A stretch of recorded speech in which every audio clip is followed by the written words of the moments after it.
Minister of Energy, Donna Jean-Claude Rousseau, was earlier this week before the members of the Budget Committee.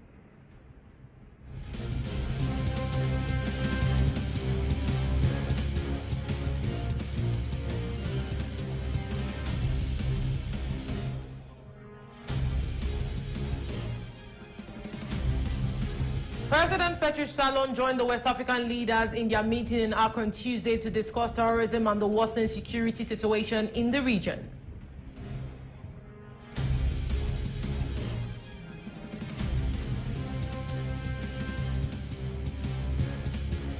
Released from prison on the morning of Wednesday, November 23, 2022, after 5 years of detention.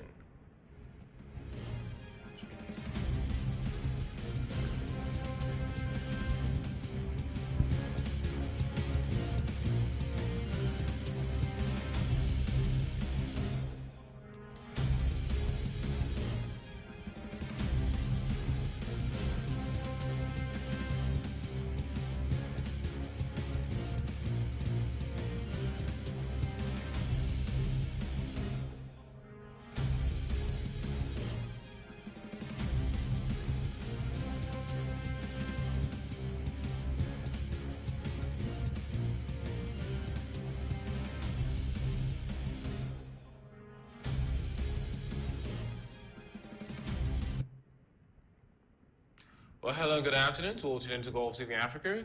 Welcome to the 1 p.m. English news on Golfe TV Africa. I'm Metohuey ADOGLO with my colleague Hazel, OGOIGBE. Very beautiful afternoon to you, Metohuey ADOGLO. Thank you very much. We begin the stories coming in from the national territory as usual. So released from prison this morning on the morning of Wednesday, November 23rd, 2022, after 5 years of detention, the trade unionist Metohuey has been honored on Thursday, November 24, 2022, at the Labor Exchange office. He was warmly welcomed by a huge crowd. An event took place this Thursday, November 24, 2022, at the Cotonou Labor Exchange. The trade unionist Metohuey and his co-defendants, after serving a sentence of 5 years and 1 week in prison in a case of withdrawal commissions at the International Bank of Benin, were released from prison on Wednesday, November 23, 2022.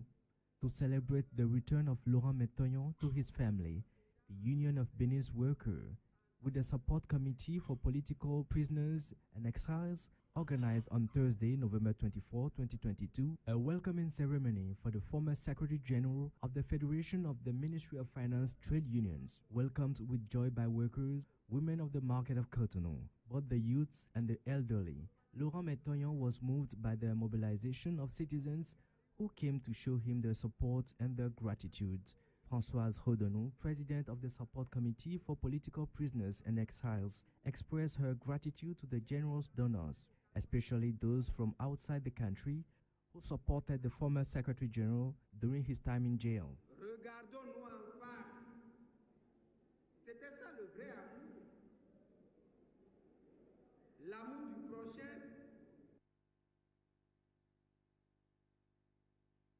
President Patrice Talon joined West African leaders for a meeting in Accra on Tuesday to discuss terrorism and worsening security in the region. Now, the Accra Initiative members, which include Benin, Burkina Faso, Ivory Coast, and Togo, are discussing preventing spillover of terrorism from the Sahel. European forces have been withdrawing from the region while Russian influence has been growing. Patrice Talon, the Benin head of state, at the account of his co-pairs of the Accra Initiative, President Patrice Talon was in Ghana to participate in a meeting of member countries of the Security Forum. The forum aims at combining efforts to lead an effective fight against the expansion of terrorism in the Sahel and certain countries of the Gulf of Guinea. At the end of the summit, the heads of state expressed their deep concern for the dramatic expansion of terrorism, violent extremism, and transnational organized crime and transhuman consequences in the Accra Initiative countries. Express their sympathy and full support to the member states and their populations who face violent extremism and terrorism on a daily basis. Took note of the commitments by partners to support the Accra Initiative in the fight against terrorism in the sub-region. reaffirmed their commitment to mobilize the necessary indigenous resources to operationalize within a month the multinational joint task force of the AFRCA initiative. Recommended within the framework of the AFRCA initiative that concrete actions, including fundraising, be taken to support the countries severely affected by terrorism. President of the Republic of Benin with other heads of states discussed vital issues. The President of Ghana and Togo engaged in discussions with President Patrice Talon on subjects that affect the sub-region. I say nothing new when I say that West Africa continues to suffer from the effects of the scourge of terrorism and violent extremism, spreading rapidly across the region. Indeed, as recent events continue to render the Sahelian countries of West Africa epicenters of terrorism, we continue to watch in angst how the activities of terrorist and extremist groups have resulted in the unfortunate disregard for the national sovereignty and territorial integrity of our states, the painful deterioration of the strength of our democracies, the wanton displacement of masses of our populations, and the needless loss of considerable numbers of lives. Today, the terrorist groups, emboldened by their apparent success in the region, are seeking new operational grounds, a development that has triggered a southward drift of the menace from the Sahel to coastal West Africa. It was in order to curb the spread of terrorism from the Sahel to coastal states that the AFRCA initiative was formed. The International Conference on the AFRCA initiative brought together several agents and partners on security. Notable, they discussed on the subject on the fight against terrorism.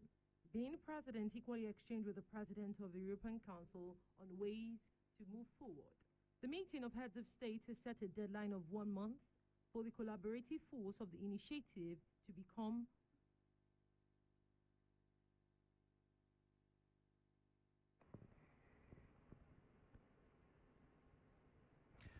The Minister of Energy, Donna Jean-Claude Hossu, was on early this week before the members of the Budget Committee of the National Assembly to submit the main projects planned for the 2023 budget. Follow more on the story. The 23 draft budget for the Ministry of Energy has increased overall by 7.89% compared to that of 2022, rising from 82,275,473,000 CFA franc to 88,764,302,019 CFA franc, or 5.05% of the general state budget. The planned ordinary expenditure amounts to 3,212,384,179 CFA franc, and the capital expenditure is about 85,551,917,840 CFA francs. For Minister Donna Jean-Claude Hossu, the 23 budget will finance the activities of 21 projects, including 5 new projects and 14 projects already underway. Among these projects, here are the most important. Construction project of a 140 megawatt gas turbine combined cycle power plant on the site of the OGOIGBE electrification zone. The project to extend the Defisol solar power plant. Benin's sustainable and secure access to electricity projects. Restructuring and extension of the Electricity Company of Benin distribution system. Modernization of the Electricity Company of Benin's information system, the project of extension and electrical densification of the Electricity Company network. And finally, the project of electrification by solar photovoltaic system of 750 social and community infrastructures. The minister noted that about 69% of the budget will be devoted to electrification, network extension, and increased density to ensure that more communities in our country, as well as more of our fellow citizens, have access to this major development opportunity. Furthermore, according to the presentation, the government is committed to making renewable energies a cornerstone of its energy mix through the national policy for the development of renewable energies. To achieve this, around 18% of the budget is dedicated to the development of renewable energy infrastructures.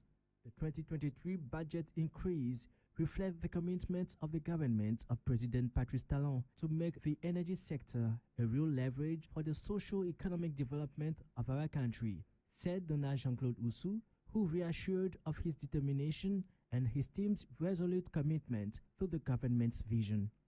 The members of parliament welcomed a realistic draft budget whose implementation will have many more positive impacts on the population.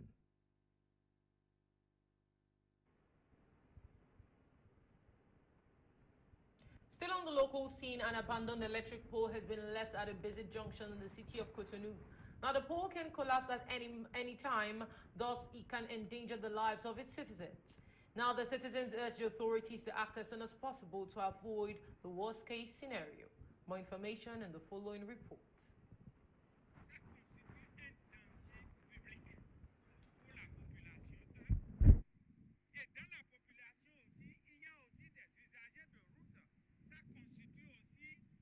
This represents a serious danger for the citizens. By citizens, I mean everybody, and especially the road users. The pole has been erected at the wrong place. The electricity company of Benin should be aware of this. It can even cause some accidents. People can easily bump into it. They are currently renovating the roads, so they should really think of removing it.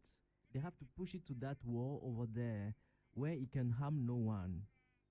That's all they can do to solve this situation. The company that is in charge of road constructions should really be wise while doing its work, because we believe they are not really doing the work the way they are supposed to. When you have a work to do, do it well. You can't just be rushing and end up doing a short-term work. If you do something that will last long, it is going to benefit everybody, especially the population. In the developed countries, some electric poles are underground, but here, everything is out in the open. Furthermore, this prevents the tree from growing, because once they reach the height of the electric pole, the electricity company steps in to cut them down. It has always happened like this. After all, I am a whistleblower. When I notice a troublesome situation, it is my duty to sound the alarm, for it will draw the attention of the public.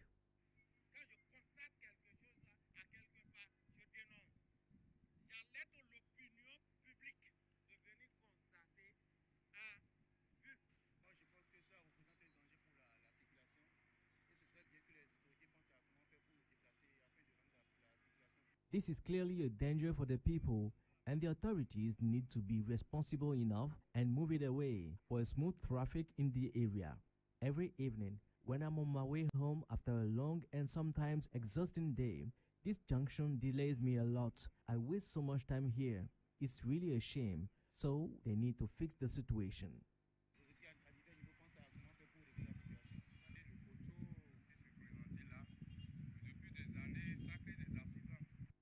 For many years, this pole has been responsible for many accidents, especially for those coming from Tokwa going to Dedopo. So moving it is the only available option to avoid accidents. Not long ago, I witnessed an accident here, all because of this pole.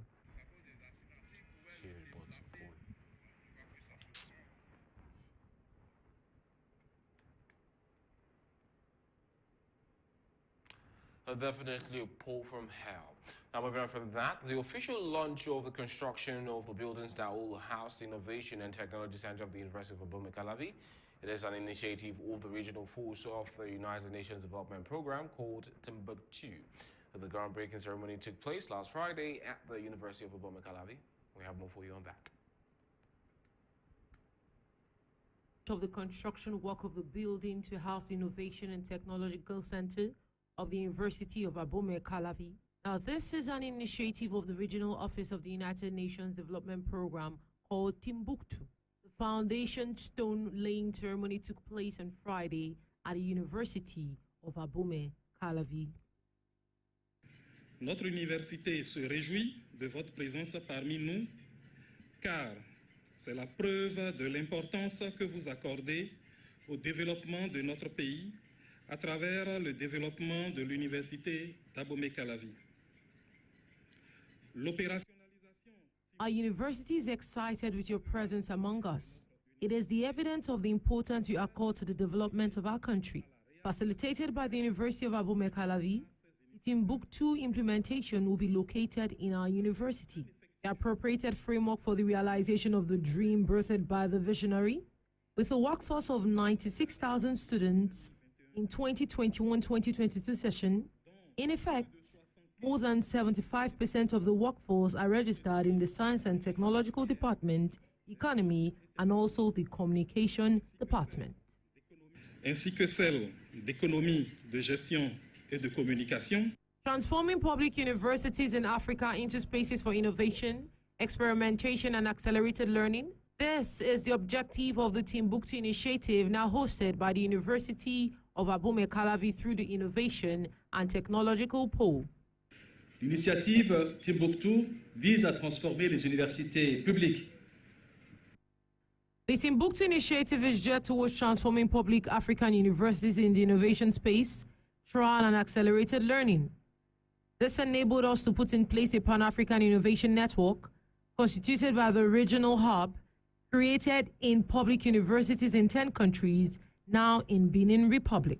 The Technology Innovation Pole Building Construction Project in Abomey-Calavi is being launched today, is a product of collaboration between the University of Abomey-Calavi through the Physics Laboratory and the Faculty of Technical Science and PNUD. The achievement is a fruitful process, reflection and joint collaboration. It is also an integral part of the support project for the operationalization of the Timbuktu initiative at the University of Abomey-Calavi. In the framework of the implementation, to this effect, PNUD has already mobilized resources worth $3 million for a period of 3 years. These resources would enable POL to achieve its objective. I am convinced that we would succeed. For the resident representative of the United Nations Development Programme, the initiative will have to provide real solutions to current needs in order to reverse the trend. The project is part of the same dynamic as the action plan. On behalf of the Minister of Higher Education and Scientific Research, the Deputy Chief of Staff reminded the audience of the government's clear desire to make Benin the digital hub of the sub-region through the employability of the youth. L'acte que nous posons ce jour a une portée historique. What we are doing today has an historic symbolism. This shows the national universities in Benin are benefiting from the private sector. This initiative is in tandem with the reforms that the government of Patrice Talon initiated some time back. I want to refer to the structural transformation. Government wants us to be at a high level in our public universities. Timbuktu initiative is here to correct an anomaly in the society. The operationalization project of the Timbuktu initiative at the University of Abomey-Calavi, funded by the UNDP, includes a modern makerspace, a design laboratory, a collaborative workspace, and a technology transfer office. Project is scheduled to end in 2025. The Nigerian Navy on Tuesday received the Italian Navy ship Metohuey, which was on a port call to Lagos as part of its itinerary for the continued cooperation for the Gulf of Guinea security. Now, the flag officer commanding Western Naval Command, Rear Admiral Y.B. Wambai, received the Italian ambassador to Nigeria, His Excellency Stefano Dolio, who led a delegation of the ship's company on a courtesy visit to his office in Apapa, Lagos.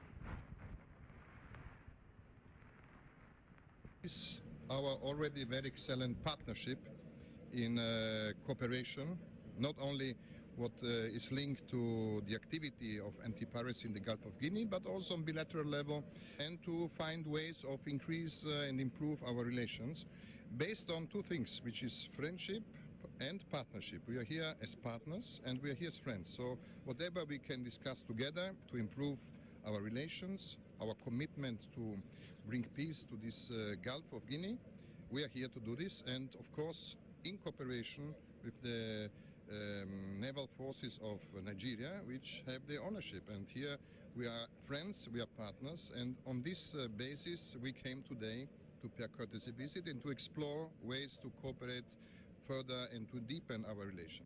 Some of our ships to carry out exercises. These exercises continue to practice man and machine on the daily requirements, vehicles at sea. It's continue to put to action plans that have been conceptualized, how workable they are.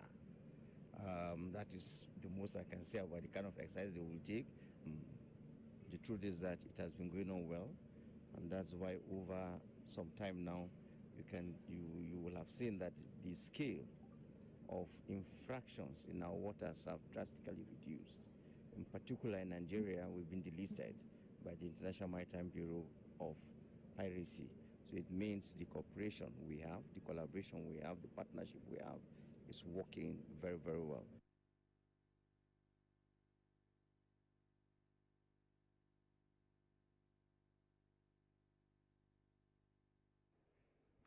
Hello and good day to all tuning to Golfe TV Africa. Welcome to the African Newspaper Review, where we touch on some of the developing stories on papers across the African continent. So yeah, the African Newspaper Review on Golfe TV Africa. I will be guiding you on some of the amazing top stories around the world. Now, first off, we have to pick up sports because all right now it's the World Cup, and the World Cup is all everybody can talk about. So let's just quickly go into the developing stories coming in from the World Cup. For that, we pick out the Punch Extra coming in from Nigeria. Now, the front page of the Punch Extra reveals. Let's just make that a little bit clear so we have good quality on that.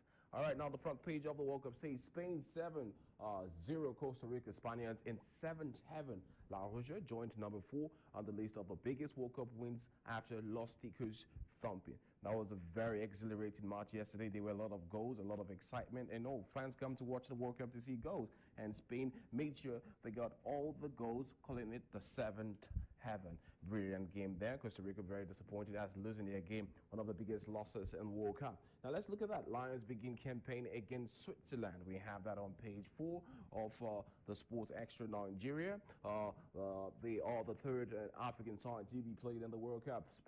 Senegal has played the game. Tunisia has played the game. Morocco has played the game. And now it's time for Cameroon. And still no victory for any African side since the beginning of the World Cup. And also no goal, which is quite disappointing on that regard. Now looking below that, we have on page 6, Germans protest with covered mouths. Now, the German national team, a lot of the federations across Europe have come out to denounce the current the LGBTQ ban in Qatar, and the fact that they can't have their logos, the LGBTQ logos, they have LGBTQ caps, the rainbow caps, rainbow merchandise have been refused from getting to the stadiums in Qatar. And so the captains of a lot of top European sides decided to wear an armband that showed the rainbow and said one nation, one world, basically. But FIFA has gone on to say if they did come out with that particular armband, they will be sanctioned. There will be loads of sanctions for that. And so the German side decided, because they could not protest in their way, they had to cover their mouths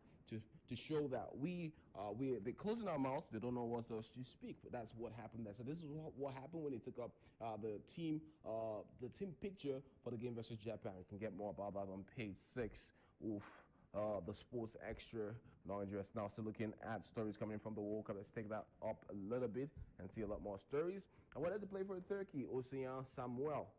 We have that on page 7. And also Aina sent for return after lengthy spell out. We have that on page, also on page 7. Chelsea interested in Ronaldo. We have that on page 2. Chelsea has been having problems scoring a lot of goals. And Graham Potter, now the new Chelsea manager, seems to be eyeing a swoop for the Portuguese international, the 5-time Ballon d'Or champion. He's old. He's 37 years old of age, but Ronaldo showed that despite age, he's aging like a fine wine, and he can still score goals. He was United's top scorer last season with 26 goals, that coming from a 26-year-old. So yeah, Ronaldo still knows how to score. Chelsea is in need of scorers. Chelsea is in need of people to score, players to score goals. Aubameyang has come into the club, but hasn't really gone out to reach the dizzy heights he had in Arsenal or Barcelona. That's all we have for you on the Pod Extra. But now for more stories on sport, because like I said, it's the World Cup season, so much story to talk about. We take a look at some of the trending stories around the world of sports. So we go on Twitter for that and look at that. Cameroon fans have gone all out to support their team. Cameroon's African champions, 5-time African champions, are in Qatar to try and make history. Looking at them on the top stories, the game is currently playing right now. So looking at that, still moving on from other games. Looking at kickoff, Switzerland, Cameroon, FIFA World Cup. A picture right now of Cristiano Ronaldo and Neymar, top players. Moving on from that, some couple of highlights. Basically, just trending stories about what is happening currently in the World Cup matches being played. And let's take a look at more interesting stories and see some of the stories coming in from the fans' perspective as the World Cup kicks in further. But yeah, we'll come back to that. Let's take a look at some of the fixtures and the starts. I did tell you as the World Cup gets deeper, we get a lot more starts. Now look at that. Morocco, Croatia played yesterday, and that was a 0-0, no goal. People don't know, like fans always want to see goals, and when there are no goals, it's quite disappointing for us to watch a game without goals. So yeah, this is what we have there. Morocco versus Croatia. That ended 0-0. Germany versus Japan. Another World Cup was set yesterday as Japan defeated Germany 2-1 after scoring a penalty. Also, Spain versus Costa Rica, 7-0. We had that there yesterday. Another very interesting match. I tell you, matches a lot of goals, create a lot of excitement around the fans. So yeah, that's what we have there. Seven goals yesterday coming in from Morocco, coming from Spain last night. Also Belgium versus Canada. Another really exciting match that went down. Two top sides that had a very good game yesterday. But at the end of that, no one came out. Belgium came out winners on the night. Still looking at some of the stories coming in from that. So let's take a look at the games that we'll be playing right now. So right now we have Switzerland playing Cameroon. That's going on. Uruguay will be playing South Korea by 2 p.m. Portugal will be playing Ghana. Ghana will be the fifth African side to feature in the competition. Cristiano Ronaldo looking to make his fifth appearance on a World Cup game. So yeah, Portugal versus Ghana. That will be played by 6 p.m. Brazil versus Serbia. That will also be played by 8, just an hour difference on that particular timeline. More games coming in, top games coming in. Also in Group B, we have Wales and Iran. That will be played by 11 p.m. And Qatar versus Senegal. That will be played by 2 p.m. These are Group B games coming in fast, coming in hot. Now let's look at some of the stats. To tell you stats will be going in. So still on our stats selection, we're looking at the top 4 players. It's now been reduced to the top 4 players. And we still have Bukayo Saka of Arsenal, and then Valencia playing for side. Also, we have Fernan Torres, who scored 2 goals yesterday for his side, and Mendy Taremi of Iran, and Olivier Giroud for France and of AC Milan. Olivier Giroud scoring another brace and breaking Thierry Henry's record as a French international, scoring the most goals on joint top scorers. Now I'm looking at the assists as well. Harry Kane, who is rumored to be injured, still on 2 assists. No one has come close to that. Still on 2 assists, Ali Gonzalez, Andrew Pesello, Callum Wilson, Christian Pulisic. Also, yeah, then as we keep going, the statistics will keep increasing and get a lot more exciting, so we can really see what players are currently top performing players in the competition so far. Let's take a look at the group stage and see what it looks like. Now, Pays-Bas, that's Netherlands, top of the group. 1 game, 3 points, 2 goal aggregates 2-2. So yeah, it puts them an equatorial level head. Now Senegal and Qatar, respectively, 3rd and 4th. Now looking at the Great Britain is number 1 with 3 points. Also Wales is on the 2nd on the list with also second on the list, but they are sharing the spoils of war with the United States of America. So that game actually went 1-1. So they all share the spoils. They have it all there. 3 points, 1 point, 0 points with Iran. Still looking for a first win in the competition. Saudi Arabia, shocking victory against Argentina. It puts them up 3 points up in the list, and Poland coming in 2nd, 1 point, and Mexico 1 point, which means shockingly, after the first games of the tournament has gone through, Argentina is left with 0 points. Very shocking and very disappointing for his side that has been top to be able to get this particular competition. Very, very sad story there. Now, to Group D, we have France, 3 points after scoring 4 goals, taking 1 goal away. They have a 3-goal aggregate versus 3 points, and they have Tunisia, who have a 0-goal aggregate, they drew, and a 1 point, and also Denmark, 1 point, and Australia, 0 points with a -3 in aggregate. Very sad for Australia. They did put in a fine display against France, but sadly, the French were just so much more better. Now to Group E, we'll look at Spain. Spain holding 3 points. 3 points. World champions 2010 in South Africa. 3 points. 7 goals aggregate, and so they are top of their list. Also, Japan following them after an upset versus Germany yesterday. Big upset, winning that game 2-0. So places them 3 points as well, just behind Spain, and putting Germany and Costa Rica on level terms, all at 0. But it's worse for Costa Rica because Costa Rica has a deficit of -7. This is very bad. It means that if they are leveled with any other nation, they have to score back. They have to get enough 7. They have to get at least 7 goals to get them on a +1 aggregates on goals. It is very important to get goals, to have more goals than deficit. They're in deficit. That's 7 deficit of goals. Now looking up from that, looking at Group F, Belgium. Belgium has 3 points after a fine display versus Croatia yesterday. So Belgium versus Canada yesterday. Belgium getting all 3 points in that particular game. Canada on 0 points after Alonso's mistake. And Morocco 1 point. And Croatia 1 point. Now we're looking at the aggregates. The aggregate says everything. This is all we have there. We have Canada in -1 aggregate, which is very bad. They have to make up for that, so it doesn't cost them as the competition continues. But now when we look at the other groups, still a lot of games to be played, a lot of matches to be played. We'll be as it develops, as the World Cup develops, we'll be bringing to you every of the statistics you need to hear to understand, to put into context just how the performance of top sides in the World Cup. Now moving on, we'll get back to our newspaper review as we touch on the first page of the day. We touch on the Punch Nigeria. The top page of the Punch Nigeria reveals. Top page says government stop deductions, Cozont and head for French Cup. We have that on page 2 of the Punch Nigeria. Now, governors will end up embarrassing Nigeria after overseas cuts ruling. Consultants have come out to say states will not allow illegal payments to Cozont despite the DMLO note. We have this right there. Now, Cozont is warning the federal government of Nigeria of the way they are spending money. All right, moving on from that, Paris Club refund. Let's take a look up at the top hand of the paper.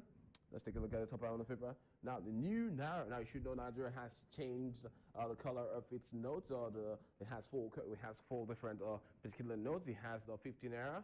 It has the 100 Naira. It has the 500 Naira, and it has the 1,000 Naira. And all those particular notes have been changed. President Muhammad Buhari, right there in the center circle right there, displayed the new Naira notes yesterday. We can see all the Naira notes are shown by this officials as per say we have a new Naira note. Why did Nigeria change the Naira note? You can find out more about that on page 6 of the Punch Nigeria. Now, like I said, CBN, EFCC to track large withdrawals because, of course, they need to understand the way money moves around the country to avoid money laundering and every other monetary scams that exist in the country. Now, Ekiti-san says impeachment coup d'etat 13. We have police kill Ocean Prince, hoodlums raise the palace ablaze. We have that on page 4 and 5. Excess crude account declines by 89%. We have that on page 9 of the Punch Nigeria. Now let's take a look at the top hand of the paper and seeing some of the other interesting stories because we always have stories at the top hand. Top stories. Now let's look at that. It says right there. Looking at the top story, it says right there. Obi's playing grounded. Campaign train 6 alternative arrangement. Now Peter Obi is going on to campaign for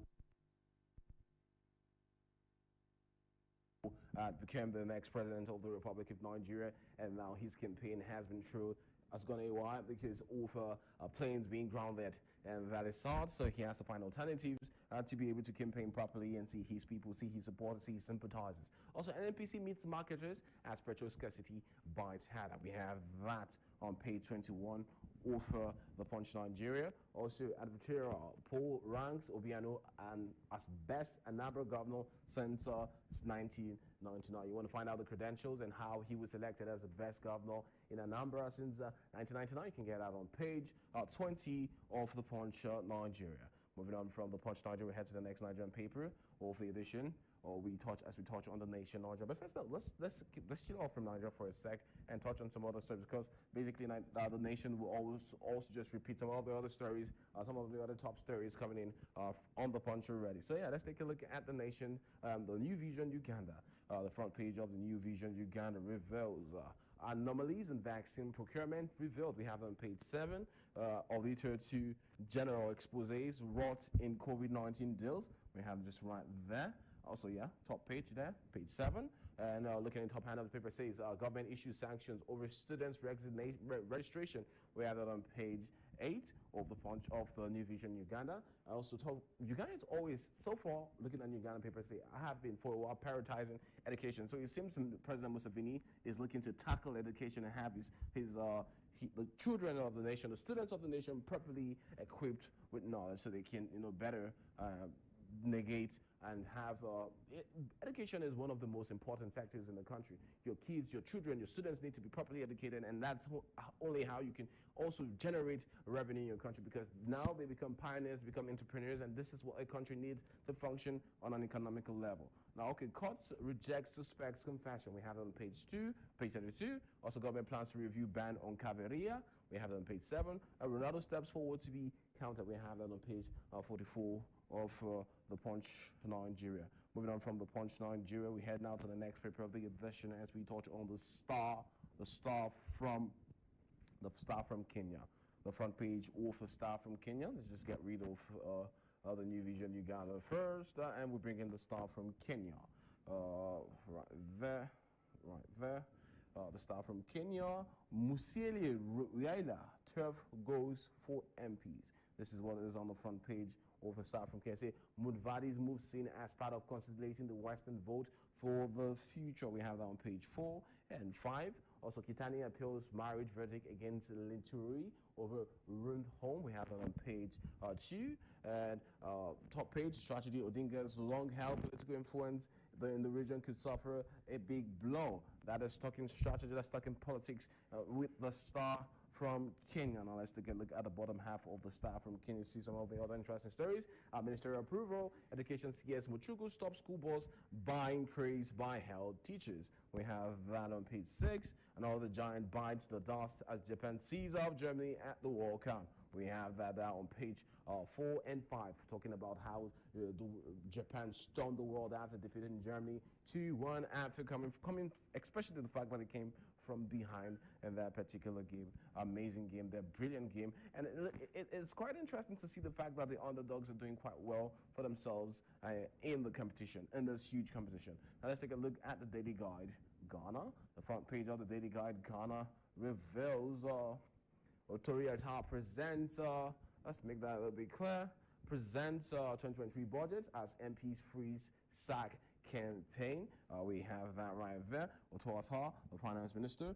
People have been expecting a lot more coming in from the finance minister, as a lot of controversies, a lot of scandals came out real quick and real fast. We thought he was going to get sacked, but apparently that has not yet materialized. Why? You can find out that on the 7th page of the Daily Guide Nigeria. So Mahama releases Achimota's forest land to Owo family. We have that on page 3 of just right there of the guide, the Daily Guide Ghana. And still being guided by the Daily Guide Ghana, we'll take a look at some of the other top stories. Let's just clean up our shit and move forward. Now, Professor Arthur Duncan leads our Grafstrom. We have it on page 6. Opuni's referral motion adjourned till December. We have that on page 7 of the Daily Guide Ghana. Now, moving on from Daily Guide Ghana, we head now to the Daily News of Egypt for more interesting stories.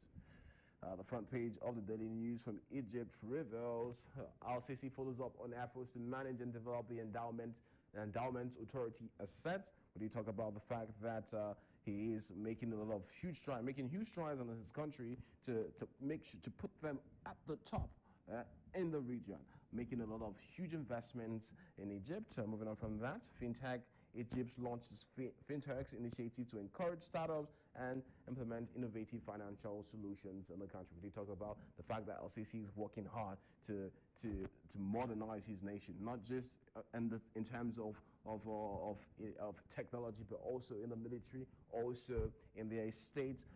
on every layer of the Egyptian, the concerns Egypt and how they can improve on every layer of their society. Now, Egypt, Greece signed MOU in field of air and sea search and rescue. We have that on page 4 of the daily news from Egypt. Well, this is all we have for you today. We've talked about, we've gone through stories in Nigeria, we've gone through stories in sports, we've gone through stories in Uganda, we've gone through stories, we've taken a look at some of the trending stories coming in from Nigeria and those sports in the world. I'm Metohuey ADOGLO, and as usual,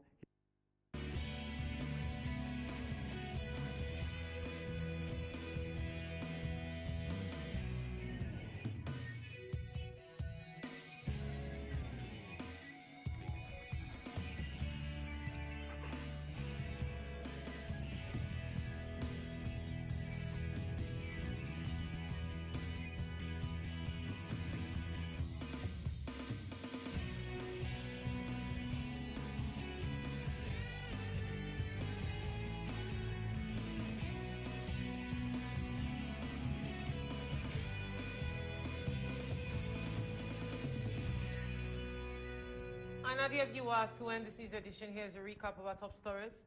The Minister of Energy, Donald Jean-Claude Hussou, was on Earth this week before the members of the Budget Committee. West African leaders met in Accra Tuesday to discuss terrorism and worsening security in the region. Thanks for tuning in to Golfe TV Africa. I am Hazel OGOIGBE. And I'm Metohuey ADOGLO. Do enjoy the rest of your day.